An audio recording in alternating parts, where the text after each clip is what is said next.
جی رب اشرح لی صدری ویسر لی امری واحلل عقدۃ من لسانی یفقہوا قولی رب زدنی علما۔ ہم نے اصول فقہ کا ٹاپک شروع کیا ہوا ہے الحمدللہ۔ ہم نے دو لیکچر اس سلسلے میں لیے۔ ایک سلسلے میں ہم نے حکم شرعی، حکم تکلیفی اور حکم وضعی کی اقسام پڑھی۔ دوسرے لیکچر میں ہم نے متعلقات نصوص اور متقابلات نصوص کو دیکھا، اور آج کے لیکچر میں ہم انشاءاللہ العزیز جو باقی ڈیفینیشنز ہیں، جس میں ہم نے دیکھے قرآن ادلہ اربع بھی ہم نے پڑھ لیے ہیں، قرآن حدیث اجماع اور قیاس۔ قرآن حدیث اجماع اور قیاس کے بعد جو اہم چیزیں رہ گئی ہیں، جن میں مثال کے طور پہ اقوال صحابہ ہے، استحسان ہے، مصالح مرسلہ ہے، سد ذرائع ہے، اس طرح کی جو چیزیں ہیں، یعنی کہ مختصر ڈیفینیشن ہی ہم دیکھیں گے، تفصیل میں ہم نہیں جائیں گے۔ ایک دوسرے نمبر پہ آج کے لیکچر میں میں کوشش کروں گا کہ ہم ائمہ اربعہ کا جو تعارف ہے وہ بھی ساتھ شروع کر دیں۔ ائمہ اربعہ کا جو تعارف ہے، جس میں امام ابو حنیفہ ہیں، سب سے پہلے امام مالک ہیں، امام احمد بن حنبل ہیں، امام شافعی ہیں۔ یہ چار ائمہ اربعہ جو ہیں، ان کا آپ کہہ لیں کہ مطلب ان کے بارے میں ہم دیکھیں گے کہ یہ کون تھے، کیا ان کی اہم باتیں ہیں وغیرہ وغیرہ۔ اوکے جی، تو ہم شروع کرتے ہیں سب سے پہلے اقوال صحابہ سے۔ تو اقوال صحابہ نام سے ہی ظاہر ہے کہ صحابہ کرام کا قول، صحابہ کرام کی باتیں۔ تو صحابہ کرام جو ہیں وہ معصوم من الخطا نہیں ہیں، لیکن چونکہ انہوں نے ڈائریکٹ اللہ کے نبی سے پرورش تربیت پائی ہے، اس لیے وہ آپ کہہ لیں کہ زیادہ اہم ہیں۔ وسائل مرسلہ میں جو صحابہ ہے، یہ تمام علماء فقہ ہی جو ہیں، ان کے نزدیک یہ حجت ہے اور ان کی بات مانی جائے گی۔ اس کے بعد استحسان ہے۔ استحسان عربی میں کسی چیز کو پسند کرنے یا پسندیدہ سمجھنے کے ہیں، اور یہ حنفیہ اور جو مالکیہ ہیں، ان کے نزدیک ایک فقہی ماخذ ہے استحسان۔ لیکن جو دوسرے ہیں شوافع اور احمد بن حنبل، وہ استحسان کو نہیں مانتے۔ مثال کے طور پہ اس سے پہلے آپ استحسان کی کوئی 6 کو قسمیں ہیں، آپ وہ لکھ لیں۔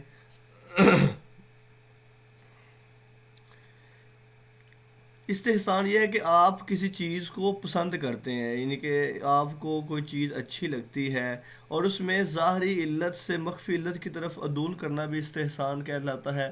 یعنی کہ اس میں آپ چاہے مثال کے طور پہ اگر کوئی شخص کسی سے کسی چیز کا اس طرح سودا کرے کہ چاہے اسے رکھ لے اور چاہے ایک مدت جیسے 3 دن یا 4 دن کے اندر اسے واپس کر دے، پھر وہ اسی مدت کے دوران میں مر جائے، تو حالانکہ قیاس کی روح سے سودا فسخ ہو جاتا ہے، لیکن اس کے وارثوں کو اختیار ہے اور یہ اختیار نہیں، انہیں بذریعہ استحسان حاصل ہوتا ہے۔ مثال کہ یہ ہے کہ فرض کرے ایک موبائل کسی کو سیل کیا، تو 3 دن مدت تھی، تو 3 دن کے بعد وہ بندے ہی فوت ہو گئے جس نے موبائل خریدا ہے۔ تو اب کیا ہے، اب اصول تو یہ کہتا ہے کہ جس بندے نے کام کیا ہے یا جس بندے نے اب کہہ لیں کہ بزنس کیا ہے، وہ تو فوت ہو گیا، تو اب اس کی بزنس بھی ختم ہو جانا چاہیے، اس کی ڈیل بھی ختم ہو جانی چاہیے۔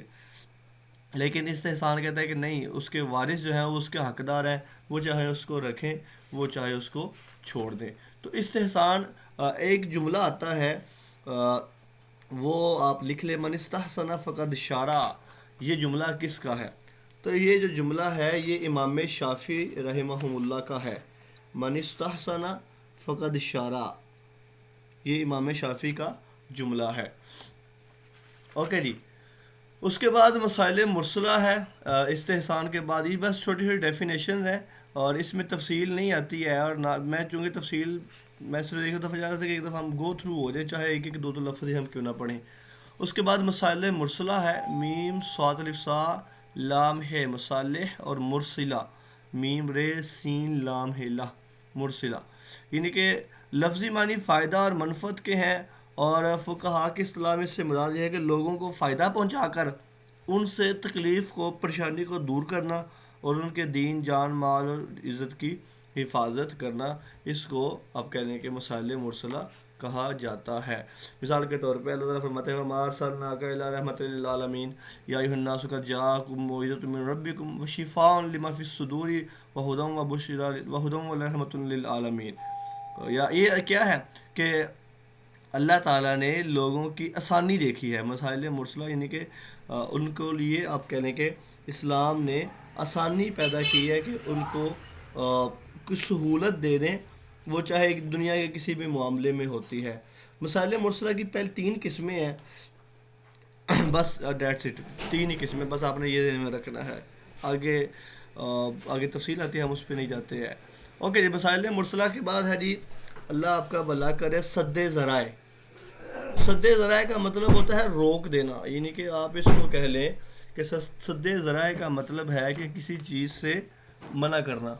بخار ہے بہت تیز، طبیعت خراب، 1 منٹ ٹھہرے گا، اس کو بخار ہے؟ بہت طبیعت زیادہ خراب ہے، بڑے مہینے 5 دن ہو گئے تھا، جس دن سے یہاں سے گیا تھا آپ سے دوائی لی۔ اللہ تعالیٰ اس کو صحت تندرستی دے۔ اب 10 منٹ ویٹ کریں، پھر ذرا آپ اتنے لیٹ آئے ہیں، نماز پڑھتے سارا آ گیا، ہاتھ پہ نماز پڑھی، تو 8:45 ہو گئے۔ انہیں نماز ہاں کھانا جی، شانا کھا لیا۔ تو پتر پہلے کھا لینا تھا کھانا، اب 10 منٹ ویٹ کر لیں، ذرا بیٹھ کے ریوائز کر لیں۔ جو بھائی کے ساتھ ہے وہ آج ہی کرنی۔ اچھا، تو اس کے بعد سد ذرائع ہے۔ سد ذرائع کا مطلب یہ ہے کہ آپ کسی بھی صد کا مطلب ہوتا ہے روکنا، آپ کسی بھی برے کام سے یا شریعت کا ایسا کام جس میں اجازت نہیں ہے، آپ اس سے ہی اس کو شروع میں روک دیتے ہیں۔ اس کے بعد استصحاب ہے۔ استصحاب کے لغوی معنی جو ہے صحبت یا طلب کرنا یا ساتھ رہنے کے ہیں، لیکن اصطلاحی معنی اس کا مطلب یہ ہے کہ کوئی حکم جیسا تھا اسے ویسا ہی سمجھا جائے، یہاں تک کہ اس میں تبدیلی کی دلیل مل جائے۔ چنانچہ اگر کوئی چیز مباح تھی تو وہ مباح ہی رہے گی، اس کے حرام ہونے کی دلیل مل جائے، اور اگر وہ حرام تھی تو وہ حرام ہی رہے گی اگر اس کے حلال ہونے کی کوئی دلیل مل جائے۔ اوکے جی، اس کے بعد آتے ہیں جی نیکسٹ ائمہ اربعہ کے تعارف میں۔ ائمہ اربعہ کا جو تعارف ہے، میں آپ کو پوائنٹ وائز لکھواؤں گا، ایک دوسرے نمبر پر میں ان کے ایم سی کیوز آپ کے ساتھ شیئر کروں گا۔ آج سب سے پہلے ہم شروع کرتے ہیں امام ابو حنیفہ رحمہ اللہ سے۔ امام ابو، یہ لکھ لیجئے ساتھ ساتھ اور جو آپ کے پاس ہیں، تاکہ آپ کو اندازہ ہو جائے کہ یہ ایم سی کیوز کیسے ہیں۔ دوسرے نمبر پہ اب کل جو ہے، کل ٹیسٹ ہوگا، آج کا دن ہے، آج سوموار ہے، ہاں جی، کل منگل ہے، منگل کو ٹیسٹ ہوگا آپ کا پی ڈی ایف کا، اور بدھ کو آپ کا ٹیسٹ ہوگا انشاءاللہ العزیز اکارڈنگ ٹو اسکیجول، یہ اس کا آن لائن، بدھ کو آن لائن ٹیسٹ ہوگا۔ اب چونکہ سنڈے کی کلاس ہم نے ختم کی ہے، ایک دن ریلیکس کے لیے، اب 4 دن آپ کہہ لیں کہ جمعہ، ہفتہ، سوموار، یہ 3 دن کلاس ہوگی اور 2 دن ٹیسٹ ہوا کرے گا، کیونکہ اب تھوڑا سپیڈ تیز کرنی ہے ہم نے، لیکچر بھی تھوڑا لینتھی کریں گے انشاءاللہ۔ دوسرے نمبر پہ اب پی ڈی ایف ٹیسٹ آپ کا فل کلاسز ہونے کے بعد لیا جائے گا۔ اوکے جی، امام ابو حنیفہ رحمہ اللہ کے بارے میں دیکھ لیں، 80 ہجری کو کوفہ میں پیدا ہوئے ہیں۔ اصل نام ان کا نعمان بن ثابت تھا، تو ان کی حنیفہ جو تھی، کہا جاتا ہے کہ ان کی بیٹی تھی، جس کی طرف نسبت کرتے ہوئے ان کو ابو حنیفہ کہا جاتا ہے۔ یہ ان کو امام اعظم بھی کہا جاتا ہے۔ امام ابو حنیفہ جو ہیں، یہ جس دور میں تھے انہی کے ساتھ ساتھ ہی آپ کہہ لیں کہ امام مالک جو تھے وہ مدینہ میں تھے، یہ کوفہ میں تھے، اور امام مالک جو ہیں وہ مدینہ میں تھے۔ اب امام باقر رضی اللہ رحمہ اللہ اور امام جعفر صادق کے شاگردوں میں بھی امام ابو حنیفہ آتے ہیں، اور اس کو تابعی، امام ابو حنیفہ جو ہیں یہ تابعی ثابت ہیں، انہوں نے صحابہ کرام کو دیکھا ہوا ہے۔ انہوں نے کوفہ، حرمین شریفین اور بصرہ کا سفر کیا ہے۔ یہ ایم سی کیو ذریعے کہ فقہ کی تعلیم کس سے حاصل کی، تو فقہ کی تعلیم انہوں نے حماد بن ابی سلیمان سے حاصل کی رحمہ اللہ۔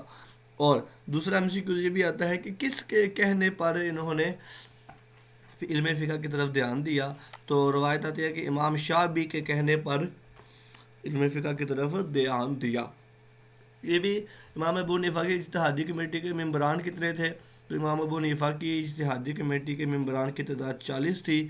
کتاب الاثار جو ہے وہ امام ابو حنیفہ کی طرف منسوب ہے۔ اوکے جی، فقہ حنفی میں استحسان جو ہے وہ بنیادی ماخذ سمجھا جاتا ہے۔ اوکے بھائی، اس کے بعد ایک کویشچن یہ بھی آتا ہے کہ کتاب ظاہر الروایہ اور نادر الروایہ سے کیا مراد ہے؟ تو وہ بھی آپ دیکھ لیتے ہیں ہم ذرا جی. جو جو ان کے نا امام محمد بن حسن شیبانی، جو امام ابو حنیفہ کے شاگرد خاص سمجھے جاتے ہیں، ان کی جو کتابیں ہیں، چھ کتابیں ہیں، اور اس کو کتب ظاہر الروایہ کہا جاتا ہے. یعنی کہ یہ وہ کتابیں ہیں جو ظاہر الروایہ کہلاتی ہیں. چھ کتابیں ہیں: المبسوط ہے، الزیادات ہے، الجامع الصغیر ہے، الجامع الکبیر ہے. دو یہ ہوگی اور دو پچھلے المبسوط اور الزیادات. دو الجامع الصغیر، الجامع الکبیر. چار ہوگی السیر الصغیر اور السیر الکبیر. دو یہ کتابیں ہوگی. ٹوٹل آپ کہہ لیں کہ یہ آپ کی 6 کتابیں ہو گئی ہیں. تو یہ ان کو کہتے ہیں کتب ظاہر الروایہ. اور جو اس کے علاوہ ہے باقی شاگردوں کی طرف منسوب ہیں، ان کتابوں کو نادر الروایہ کہا جاتا ہے. اس کے بعد یہ ایک ایم سی کیو اکثر آتا ہے کہ فقہ میں صاحبین سے مراد کون ہے، شیخین سے مراد کون ہے. تو فقہ میں صاحبین سے مراد جب لفظ صاحبین بولا جائے گا تو امام ابو یوسف اور امام محمد ہوں گے. یہ امام ابو یوسف وہی ہیں جنہوں نے کتاب الخراج لکھی تھی، اور امام محمد بن حسن شیبانی ہیں. یہ دونوں امام ابو حنیفہ کے اہم شاگردوں میں سے ہیں. اوکے جی. اس کے بعد شیخین سے مراد کون ہے؟ امام ابو حنیفہ اور امام ابو یوسف کو شیخین کہا جاتا ہے. یہ ایم سی کیو تو ہو گیا یہ. اوکے جی. اس کے علاوہ یہ امام محمد امام ابو حنیفہ کے بارے میں بڑی اہم چیزیں ہیں، وہ آپ انشاءاللہ بعد میں بھی دیکھ سکتے ہیں. میں نے اہم ایم سی کیوز آپ کو دکھا دی. اس کے بعد امام مالک ہے جی. امام مالک تعامل اہل مدینہ امام مالک کے نزدیک حجت ہے. امام مالک ہی ہیں جن کو 3 خلفاء عباسیہ نے مسئلہ خلق القرآن پر سوری ان کو طلاق کے کسی مسئلے پر ان کو سزائیں دی تھی اور مشقتیں برداشت کی تھی.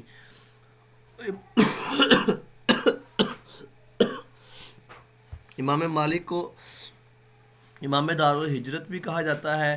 اور یہ بھی مشہور ہے کہ امام مالک جس گھر میں پیدا ہوئے تھے وہ گھر اصل میں حضرت عبداللہ بن مسعود کا آبائی گھر تھا جہاں پر وہ پیدا ہوئے تھے. امام شافعی کی طرف آ جاتے ہیں جی. امام شافعی کا اصل نام محمد بن ادریس تھا اور کنیت ان کی ابو عبداللہ تھی.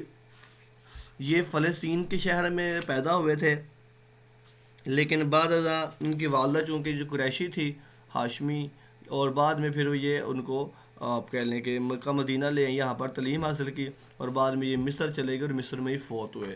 جس سال امام ابو حنیفہ فوت ہوئے تھے اسی سال امام شافعی پیدا ہوئے تھے. آپ اس طریقے سے یاد رکھ سکتے ہیں کہ جس سال امام ابو حنیفہ اب امام شافعی جو ہیں یہ تقریباً آپ کہہ لیں کہ 150 ہجری 150 ہجری میں پیدا ہو رہے ہیں، اور 150 ہجری ہی جو وفات ہے وہ امام ابو حنیفہ کی ہے. یہ چونکہ امام شافعی جو ہے ان کے نسب میں حضرت شافع بن صائب رضی اللہ عنہ ایک صحابی آتے ہیں شافع، تو اسی کی وجہ سے آپ کو شافعی کہا جاتا ہے. 7 سال کی عمر میں انہوں نے حفظ کر لیا، اور 10 سال کی عمر میں انہوں نے موطا امام مالک بھی یاد کر لی، اور یہ امام مالک کے شاگردوں میں بھی سمجھے جاتے ہیں. یہ تقریباً 10 سال، بعض روایات میں 8 سال کے قریب آپ کہہ لیں کہ یہ ان کے ساتھ رہے ہیں، اور انہوں نے امام مالک سے تعلیم حاصل کی ہے.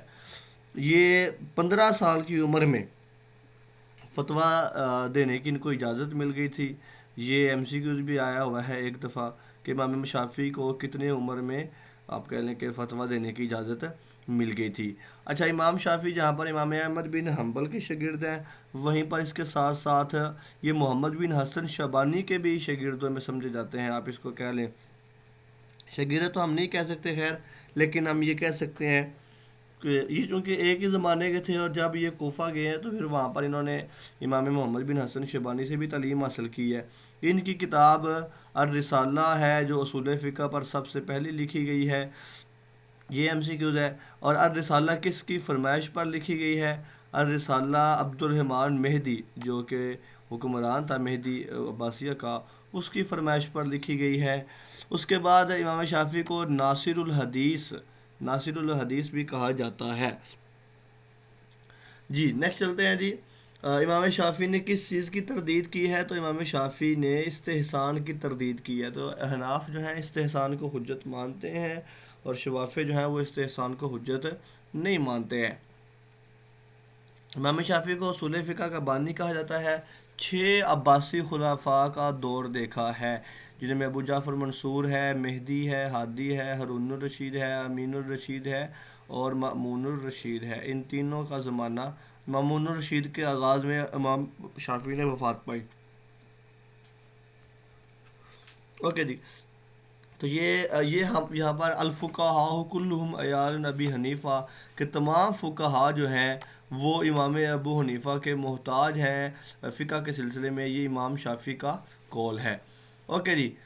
اس کے بعد امام احمد بن حنبل ہیں. امام احمد بن حنبل نے 3 عباسی خلفاء سے کوڑے کھائے ہیں. ان کی فقہ جو ہے اب کہہ لیں کہ وسعت کے اعتبار سے سب سے کم ہے. سب سے زیادہ جو ہے وہ امام ابو حنیفہ کی ہے، اس کے بعد شوافع کی ہے، اس کے بعد مالکی کی ہے اور اس کے بعد حنبلیہ کی تعداد ہے. 164 ہجری کو امام احمد بن حنبل پیدا ہوئے ہیں. اوکے جی. اس کے بعد نا کچھ چھوٹے چھوٹے ایم سی کیوز ہیں جن کو ہم نے یہاں پر کور کرنا ہے. اسی کے ساتھ ہی پہلے نمبر پر ہم اللہ آپ کا بھلا کرے احناف کی اہم کتب دیکھ لیتے ہیں. اچھا اس سلسلے میں جو میں نے آپ کو کتاب ریکمنڈ کی ہوئی ہے گلدستہ معاون امتحانات، وہ ہماری حوالے کی کتاب ہوگی. کل انشاءاللہ العزیز اسی میں سے ہمارا ٹیسٹ ہوگا. اوکے جی.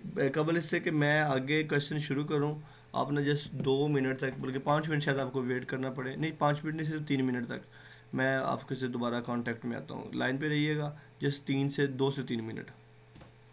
لائیں یار میں ساری کتابیں لے کر ساری کتابیں دیں مجھے. میں اپنا پھر کالر سے لا میں آپ کو ٹیسٹ بنا کے دیتا ہوں، آپ گھر جا کے بیٹھ کے کرو. اس کو بھی ساتھ کرواؤ. لکھ لے گا کہ نہیں لکھے گا وہ؟ لکھ لے گا. لکھ گھر لے. بیٹھ کے رضائی میں لکھ لے ہاں گا. گھر بیٹھ کے رضائی میں لکھو دو. بابا پاس ہی ہوں گے نا؟ ہاں جی. لا ادھر جلدی کر. اس پہ بنا یہاں سے پتر پکڑا دے ٹائم کو نہیں ہے اتنا.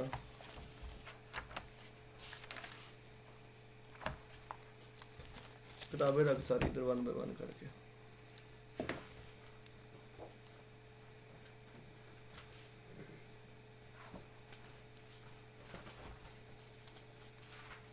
کل سے نا پتر 8 بجے آنا کرنا ہے انشاءاللہ. نیکسٹ ٹائم جب آنا ہے.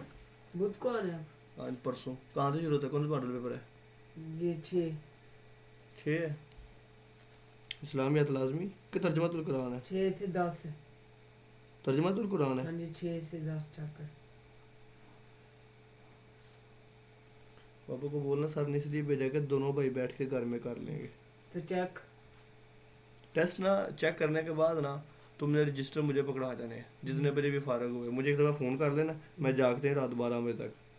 مجھے رجسٹر پکڑا دینا، میں چیک کر کے کر دے دوں گا. تم آپ گھر چلے جانا آگے. 6 سے لے کے 10 تک ہے.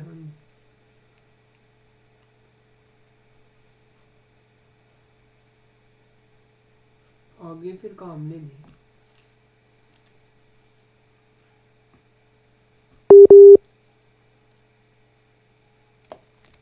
پتر میری کلاس چلتی پی یاد ہے پھر تو یہ پھر لکھ کے جب میں دینے آؤں گا تب آپ آگے ڈائری بنا دیں. ٹھیک ہے.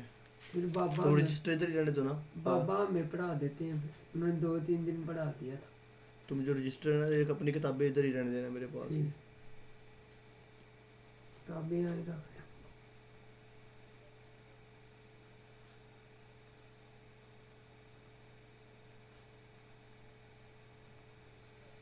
نیکسٹ کتاب پکڑا. ادھر اگلی کتاب کھول کے رکھ. تجھے نہیں پتہ ہے کون سی ہے؟ 6واں چیپٹر. سوال نام کیا ہے؟ نام کیا ہے کتاب کا؟ اسلامیات وہ پینسل کو صحیح ساری دے یار. منٹ بعد پیچھے نہ یہ اب اس کلر میں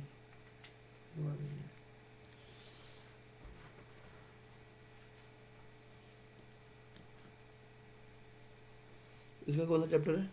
سر 6واں چھٹا.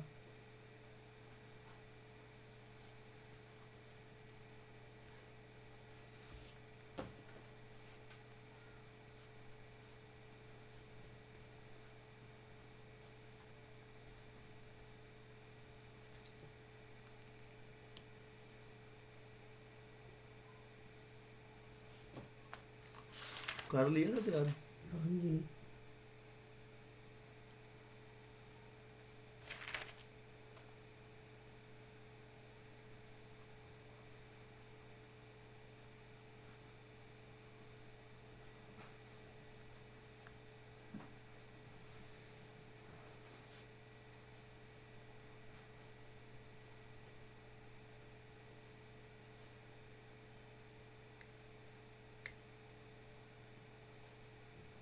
نیکسٹ کتاب نکال. لے لو. اٹھا اٹھا. مطالعہ پاکستان.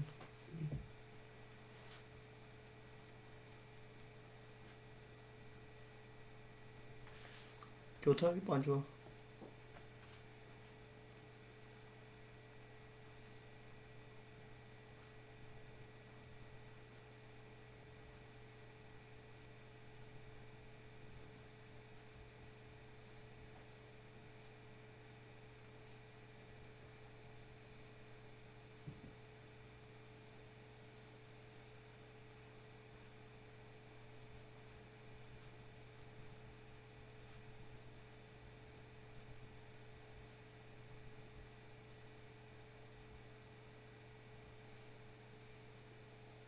اٹھا لے.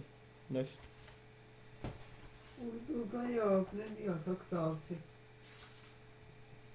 سوال جواب تھے خالی پور جو ہے تو اس کو فون نہیں لیا یہ سوال جواب اس کی. ٹھیک ہوگا.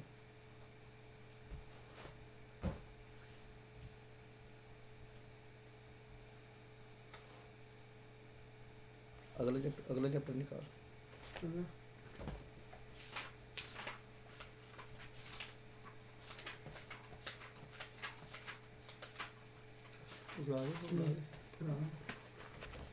اس کے سوال صرف یہ اوپر ہے شاید یہ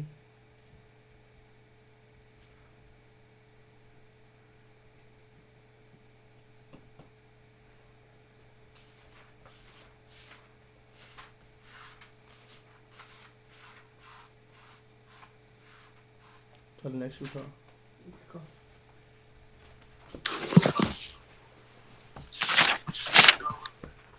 تو بھائی یہ مسئلہ ہے مرسلہ کسی کو سمجھ میں آیا سمجھا دیں جب تک سر آتے ہیں واپس. اتنے چھوٹے سوال ٹائم پہ اٹھا دیتے. وفتت منهم قول يا معروف يعني یہ اسلامیت اختیاری ہے. اچھی زندگی صار por chutis no ہاں ویسے da cara se pele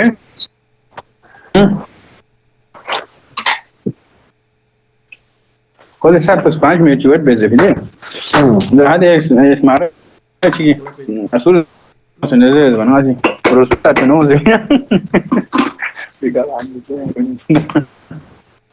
لا يجي چل نیکسٹ.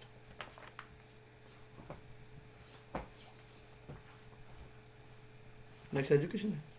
جی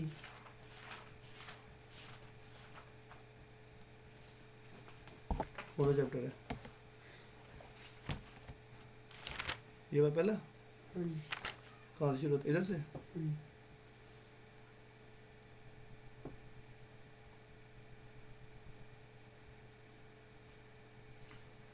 اگلا پیج.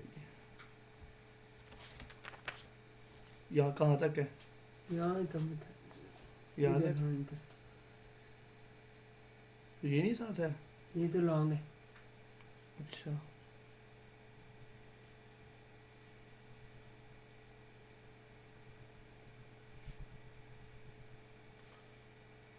بھائی یہ معاون اعانات کی جو کتاب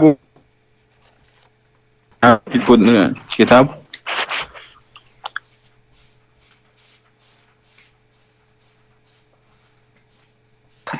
سر نے دیے ہوئے ان کے پی ڈی ایف میں دیے ہوئے مولانا صاحبان. یہ والا چیپٹر ہے. جی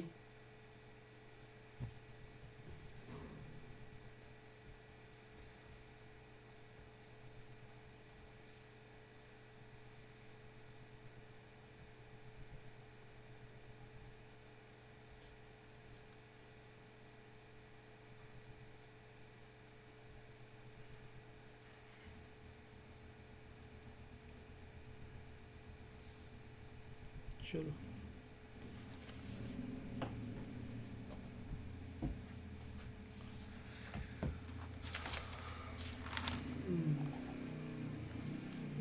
میری 3 کتابوں کا علیحدہ لکھنا. یہ 3 اکٹھے ہیں نا, 4 کٹھے اور 1 3 2 علیحدہ. 3 4 اکٹھے ہیں, یہ 3 علیحدہ. ہاں جی. لے جا, میں آپ کے بابا کو فون کر دیتا ہوں, بلکہ وہ فون کیا کرنا, وہ گھر ہی ہوں گے نا. ہاں جی. ٹھیک ہے, جا کر ان کو کہہ یہ دینا. کتابیں بھی ادھر ہی. کتابیں سب کچھ ادھر ہی رہنے دو, بس رجسٹر لے جاؤ, پینسل لے جاؤ.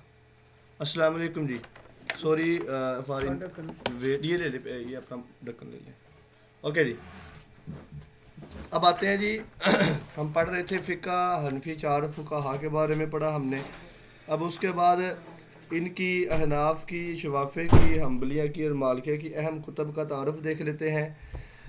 پہلی کتاب ہے المبسوط ہے, یہ ابو بکر محمد بن احمد السرخسی کی لکھی ہوئی ہے, امام سرخسی کی کتاب ہے. یہ کتاب امام سرخسی نے امام احناف محمد بن محمد المعروف حاکم شہید کی کتاب الکافی کی شرح لکھی ہے. تو اب جو مبسوط ہے یہ امام سرخسی کی, یہ حاکم شہید رحمہ اللہ کی الکافی کی تشریح ہے. اس کے بعد بدایت الصنائع ہے, بدایت اس کا پورا نام ہے بدایع الصنائع فی ترتیب الشرائع, یہ امام کاسانی کی لکھی ہوئی ہے. آپ کو ملک العلماء یعنی کہ علماء کا بادشاہ بھی کہا جاتا ہے. اس کے بعد الہدایہ ہے, یہ برہان الدین امام مرغینانی کی لکھی ہوئی کتاب ہے. اس کے بعد رد المختار ہے, یہ امام محمد امین ابن عمر کی لکھی ہوئی کتاب ہے. اور مختصر قدوری ہے, یہ امام قدوری کی لکھی ہوئی کتاب ہے. تو ان میں المبسوط ہے جو اب مشہور ہے, علامہ سرخسی کی کتاب ہے جو کہ الکافی کی شرح ہے. اور اسی طرح بدایع الصنائع ہے جو امام کسانی کی ہے, ملک العلماء بھی کہا جاتا ہے. مرغینانی کی, امام مرغینانی کی کتاب ہے, امام قدوری کی کتاب ہے. دوسرے نمبر پر فقہ مالکی ہے. فقہ مالکی کی مشہور کتابوں میں المدونۃ الکبریٰ ہے, یہ امام مالک کی ہی کتاب ہے. امام مالک کے جو شاگرد ہیں عبد الرحمن بن قاسم نے اس کتاب کو نقل کیا ہے. اس کے علاوہ کئی اور کتب بھی ہیں. بدایت المجتہد ہے, پورا نام ہے بدایت المجتہد فی نہایت المقتصد ہے. القوانون الفقہیہ ہے, امام غرناطی کی ہے. مواہب الجلیل ہے, یہ امام مغربی کی ہے, وغیرہ وغیرہ. یہ فقہ مالکی کی ہے جس میں مشہور کتاب المدونۃ الکبریٰ ہے, امام مالک کی لکھی ہوئی کتاب ہے. اور ان کے شاگرد عبد الرحمن بن قاسم نے اس کتاب کو نقل کیا ہے. اس کے بعد کتاب الام ہے, امام شافعی کی طرف آ جاتے ہیں جی. کتاب الام ہے, یہ آپ کہہ لیں کہ امام شافعی کی کتاب ہے. کتاب الام انہوں نے خود ہی لکھی ہوئی ہے. اس کے علاوہ المہذب ہے, ابو اسحاق ابراہیم علی شرازی کی ہے. المجموع شرح المہذب ہے, امام یحییٰ امام نووی کی لکھی ہوئی کتاب ہے. اور اسی طرح الاشابہ والنظائر ہے, جلال الدین سیوطی رحمہ اللہ کی لکھی ہوئی کتاب ہے. شوافے کے بعد حنابلہ کی طرف باری آتی ہے جی.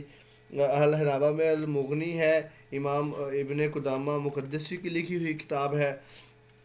اور اس کتاب کا جو اسلوب ہے وہ تقابلی ہے, یعنی کہ تقابل کیا گیا ہے اس میں دونوں باقی فقہا کے اکرام کا.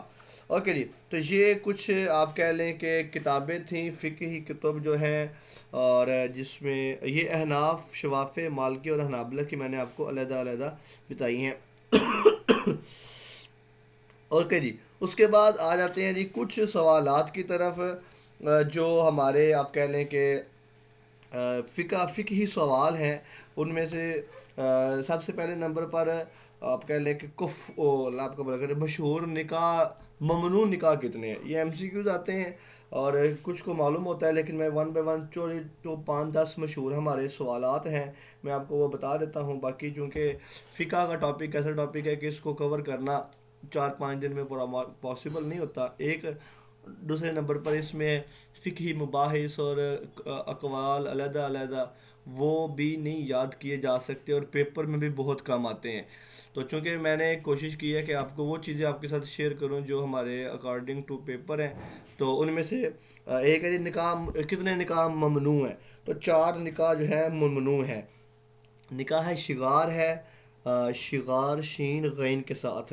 اس کو وٹا سٹا کا نکاح بھی کہتے ہیں.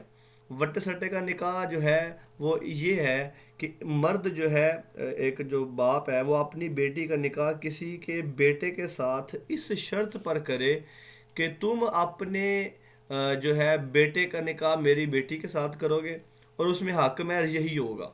یعنی کہ مثال کے طور پہ ایک باپ ہے وہ اپنی بیٹی کی شادی جو ہے وہ اپنے بھائی کے بیٹے کے ساتھ کرتا ہے اور بدلے میں ان کے جو بیٹا ہے اس کی شادی اپنے بیٹی کے ساتھ کر دیتا ہے, لیکن بیچ میں حق مہر نہیں رکھتا بلکہ کہتا ہے کہ یہ جو رشتہ ہم نے دیا ہے اور ہم نے جو رشتہ لیا ہے یہی حق مہر ہے. تو یہ وٹے سٹے کا نکاح ہوتا ہے. یعنی کہ نکاح شگار اس کو کہتے ہیں کہ آپ نے اس میں حق مہر مقرر نہیں کیا ہوتا. ایک نکاح ممنوع ہے. دوسرا نکاح متع ہے. یہ متع جو ہے شیعوں کے نزدیک جائز ہے آج بھی, بلکہ میں اگلے دن جب یہ ٹاپک دیکھ رہا تھا تو یہ آرٹیکل دیکھ رہا تھا BBC کا کہ وہ کہہ رہے ہیں کہ آج کل عراق میں اور اس طرح کے شہروں میں آج بھی سینٹرز موجود ہیں جو متع کرواتے ہیں. تو متع کہتے ہیں کہ عارضی فائدہ دینا. یہ خیبر کے موقع پر نکاح متع حرام ہو گیا تھا. اسی طرح نکاح محلل ہے, حلالے کا نکاح حرام ہے. اور خطبہ پر خطبہ یعنی کہ کسی بھائی نے پیغام بھیجا ہے اپنی شادی کا تو اس کے بدلے میں اس کے پیغام کے اوپر اپنا پیغام بھیج دینا. یہ ہے جی اللہ آپ کا بھلا کرے 4 نکاح مشہور ہیں. اوکے, تفویض طلاق سے کیا مراد ہے؟ تفویض اور اس کا جو چوتھا جی ممنوع نکاح کی چوتھی قسم کون سی بتائے, اس کو تھوڑا ریپیٹ کریے گا. خطبہ پر خطبہ. خطبہ پر خطبہ سے مراد یہ ہے کہ پیغام نکاح کے اوپر ہی اپنا پیغام نکاح بھیج دینا. کلیئر جی؟ ٹھیک ہے سر, تھینک یو. اوکے جی. ایک ہے جی تفویض طلاق ہے. تفویض طلاق سے کیا مراد ہے؟ تفویض طلاق سے مراد یہ ہے کہ خاوند طلاق کا اختیار اپنی بیوی کو دے دے. طلاق کیونکہ اس کا حق ہے, خاوند کا رائٹ ہے, تو اگر وہ اپنا رائٹ کسی کو دے دیتا ہے تو یہ تفویض طلاق ہے. اسی طرح تفویض نکاح بھی ہوتا ہے, تفویض مہر ہوتا ہے, اور وہ یہ ہے کہ عورت جو ہے وہ مرد کو اپنا آپ مرد کو ہبا کر دے بغیر کسی حق مہر کے. یہ جس طرح کے بعض کچھ کہتے ہیں انبیاء کے ساتھ خاص ہے, جیسا کہ اللہ کے نبی کے پاس ایک عورت آئی اور کہنے لگی اللہ کے نبی میں آپ سے شادی کرنا چاہتی ہوں لیکن بغیر کسی حق مہر کے, تو میں اپنے آپ کو تفویض کرتی ہوں آپ کو. تو یہ ہے تفویض. تو یہ ثابت ہے. بعض کہتے ہیں کہ باقی کے ساتھ بھی ہے, بعض کہتے ہیں کہ صرف انبیاء کرام کے ساتھ ہی خاص ہے. تو یہ ہے. اس کے بعد حق مہر کی کتنی مشہور قسمیں ہیں. حق مہر کی 3 قسمیں مشہور ہیں. معجل ہے, بلکہ 4 کہہ لیں آپ. معجل میم عین جیم لام, مہر معجل. اور اس کے بعد مہر معجل ہے میم واو جیم لام. یہ دونوں اہم ہیں اور یہ MCQs بھی آتے ہیں, اس کو دھیان سے سمجھنا ہے آپ نے. ایک مہر منجم ہے اور مہر مثل ہے, یہ تو جائز ہے. اوکے جی. مہر معجل عین کے ساتھ والا جو ہے, تو مہر معجل ہے ایسا حق مہر کو جو نکاح کے فوراً بعد ادا کر دیا جائے. یعنی کہ حق مہر شادی ہو رہی ہے جی, حق مہر کتنا ہے جی, حق مہر 10,000 روپے ہے, تو اسی وقت جو مرد کا باپ ہے یا جو مرد کا نکاح کرنے والا ہے, جو مرد خود ہے, وہ 10,000 روپے نکال کر عورت کے ولی کو دے دے یا عورت کو دے دے کہ لیں جی یہ آپ کا حق مہر ہے. تو یہ مہر معجل ہے. اجلا یعجل سے ہے کہ جس میں جلدی کی جاتی ہے, اسی وقت ادا کر دیا جاتا ہے. تو یہ جتنا بھی حق مہر ڈیسائیڈ ہو اسی وقت ادا کر دے تو معجل ہے. اگر بعد میں ادا کیا جائے, فوراً نہ ادا کیا جائے, بعد میں ادا کیا جائے, وہ بعد میں چاہے کہہ لیں کہ لکھوا لیتے ہیں فرض کر. اب کچھ لوگ ایسے ہوتے ہیں, آپ نے شادیوں پہ دیکھا ہے, تو جی اپنی شو آف کے چکروں میں وہ 5-5 لاکھ 10-10 لاکھ حق مہر لکھوا لیتے ہیں. اور ہوتا کیا ہے جی, بعد میں جی دے دیں گے جی, ہم دے دیں گے, بے فکر ہو جی, جانا آپ جس گھر میں جانا ہے ویسے ملنے تو ہے ہی نا. تو وہ کیا کرتے ہیں, وہ جناب جی 2 سال بعد کے سال بعد کچھ دیتے ہی نہیں ہیں. تو یہ مہر موجل ہے, میم واو جیم لا, موجل, یعنی کہ اس میں تاخیر کی جاتی ہے. تو یہ غلط ہے. حق مہر جو ہے وہ عورت کا حصہ ہے, اس کو ملنا چاہیے. 2 چیزیں ہوگی, مہر معجل, مہر موجل. تیسرے نمبر پر ہے مہر منجم. منجم کا مطلب ہوتا ہے قسطیں کر کے دی جائے، یعنی کہ حق مہر اب ظاہری بات جیسے میں نے آپ کو بتایا کہ زیادہ اگر حق مہر ہو گیا تو اب وہ پھر قسطیں کر کے دی جاتی ہیں، 5,000 کہہ رہے، جب تک وہ نہیں دی جاتی تب تک اس سے آپ کہنے کہ حق جو اس کا رائٹ ہے وہ ساقط نہیں ہوتا ہے۔ تو مہر منجم جو ہے جو قسطوں کی صورت میں ادا کیا جاتا ہے۔ اور چوتھے نمبر پر ہے مہر مثل۔ میں اب دیکھیں فرض کر لیں شادی ہوئی ہے اور شادی میں حق مہر فائنل نہیں ہوا کہ کتنا حق مہر دیا جانا ہے، اور اب بعد میں یا فرض کر لیں تفویض نکاح ہی دیکھ لیں، تفویض حق مہر، ایک عورت شروع میں یہ کہتی ہے کہ میں نے آپ کو ساتھ جناب جی شادی کرنی ہے بغیر حق مہر کے، تو بعد میں اگر وہ دعویٰ کر دے کہ جی مجھے تو حق مہر چاہیے، تو ایسی صورت میں پھر کیا ہوگا؟ ایسی صورت میں پھر اس کو مہر مثل ادا کیا جائے گا۔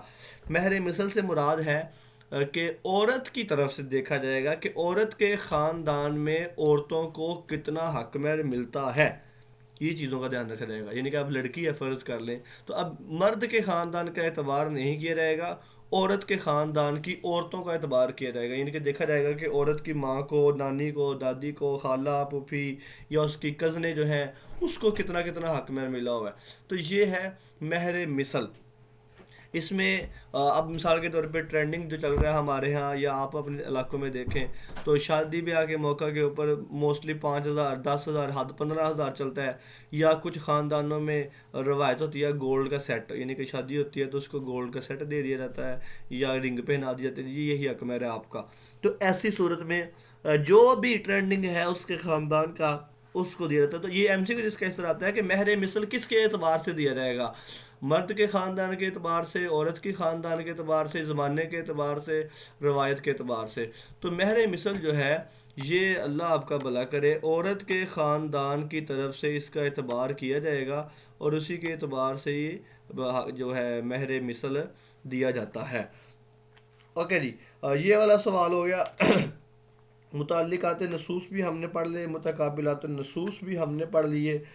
اس کے بعد ہے جی یہ ہے مہر کو حق مہر تو ہم کہتے ہی کہتے ہیں، اس کا ایک اور لفظ بھی ہے وہ ہے صداق، صاد، دال، الف اور کاف، صداق کہتے ہیں، اور اجر بھی اس کو کہا جاتا ہے، اور نحلہ، نون ہے لام ہے لہ، نحلہ، یہ نحلہ بھی اس کو کہا جاتا ہے۔ اوکے جی، اب آتے ہیں جی فقہ اسلامی کو۔ میں چھوٹے چھوٹے کویشچن آپ سے ڈسکس کر رہا ہوں، 3 منٹ تک ڈسکس کریں گے انشاءاللہ، پھر ہم اس کو بند کر دیتے ہیں لاسٹ۔ اچھا سر، اس میں آپ نے جو مشہور نکاح کی اقسام ہے وہ تو نہیں بتائی؟ نکاح کی ممنوع اقسام، ممنوع تو بتا رہی ہیں آپ نے، مشہور بھی لفظ استعمال کیا تھا نا، مشہور نکاح اور ممنوع نکاح، ان کی الگ الگ اقسام ہیں یا نہیں مشہور کیا ہے یہ تھوڑا نکاح، بات؟ نکاح جو مشہور ہے وہی ہے جو شریعت نے بتا دی ہے، جو مطلب عام طور پہ نکاح چلتا ہے، جس میں ہاں یہ شرط ہے ٹھیک ہے، کہ نکاح میں کیا چیز شرط ہے، تو نکاح میں ولی کا ہونا ضروری ہے، نکاح میں 2 گواہوں کا ہونا ضروری ہے، اور نکاح میں آپ کہہ لیں کہ حق مہر کا ہونا ضروری ہے۔ تو یہ آپ کی ہیں بس ڈیٹ سے یہ نکاح مشہور۔ اور اچھا یہ ہوتے ہیں اس میں فاسد نکاح بعض دفعہ آ جاتے ہیں، اور یا بعض دفعہ اس میں آپ کہہ لیں کہ ایسا نکاح جس میں ولی نہیں ہے تو اس کی کیا صورتحال ہوگی، وہ آگے تفصیلات آتی ہیں، لیکن نکاح جو ہے وہ ممنوع ہی کس قسم میں ہے، مشہور تو سب کے نزدیک مشہور ہے ہی۔ ٹھیک ہے سر۔ اوکے جی، آتے ہیں جی نیکسٹ کچھ کویشچن کی طرف۔ میں بھی پتہ نہیں کون سا کویشچن آپ کے ساتھ شیئر کرنے لگا تھا، ہاں فقہ کے ماخذ، فقہ کے ادوار کتنے ہیں؟ تو فقہ کے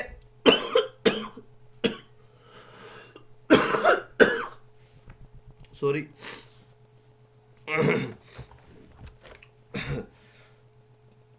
علماء کرام نے فقہ کو بعض نے 6 ادوار میں تقسیم کیا ہے، بعض نے 5 ادوار میں تقسیم کیا ہے، تو آپ 5 ادوار جو ہے وہی زیادہ معتبر ہے، اسی کو ذہن میں رکھیں۔ 6 پہلا دور اس کی نشو و نما کا دور ہے، یہ 10 ہجری تک رہا پہلا دور۔ جو دوسرا دور ہے اس کی وسعت کا ہے، اور یہ عہد صحابہ سے شروع ہوتا ہے اور 41 ہجری تک جاتا ہے۔ پہلا یہ اللہ کے نبی کا دور تھا، دوسرا سے عہد صحابہ سے 41 ہجری تک، اور تیسرا جو ہے آپ کہہ لیں کہ تیسرا دور صغار صحابہ کرام سے شروع ہوتا ہے، یعنی کہ جیسے صحابہ کرام ہیں جو چھوٹے صحابہ کرام سے عمر میں سینئر نہیں تھے ہے، اور یہ پھر دوسری ہجری تک جاتا ہے، یعنی کہ پہلی 41 سے لے کر 100 تک آپ کہہ لیں کہ دوسری صدی شروع ہونے سے پہلے تک جاتا ہے۔ چوتھا جو دور ہے یہ تقریباً چوتھی صدی ہجری کے نصف تک جاتا ہے، یعنی کہ 300 پلس تک یہ چوتھا دور جاتا ہے۔ پانچواں دور جو ہے فقہ اسلامک کا تقلید کا دور ہے، یعنی کہ اس کے بعد پھر جب جو تیسرا دور ہے جو چوتھا دور ہے اس میں ساری فقہ مدون ہوئی ہے، امام شافعی، مالکی، حنبلی، حناف کی۔ جو پانچواں دور ہے اس میں پھر آپ کہہ لیں کہ تقلید شروع ہو گئی ہے، اور اس کے بعد جو بھی آیا ہے اس نے حناف، شوافع یعنی میں سے کسی ایک کی تقلید ہی کی ہے۔ اوکے جی، یہ ہمارا پوائنٹ سے کچھ بنیادی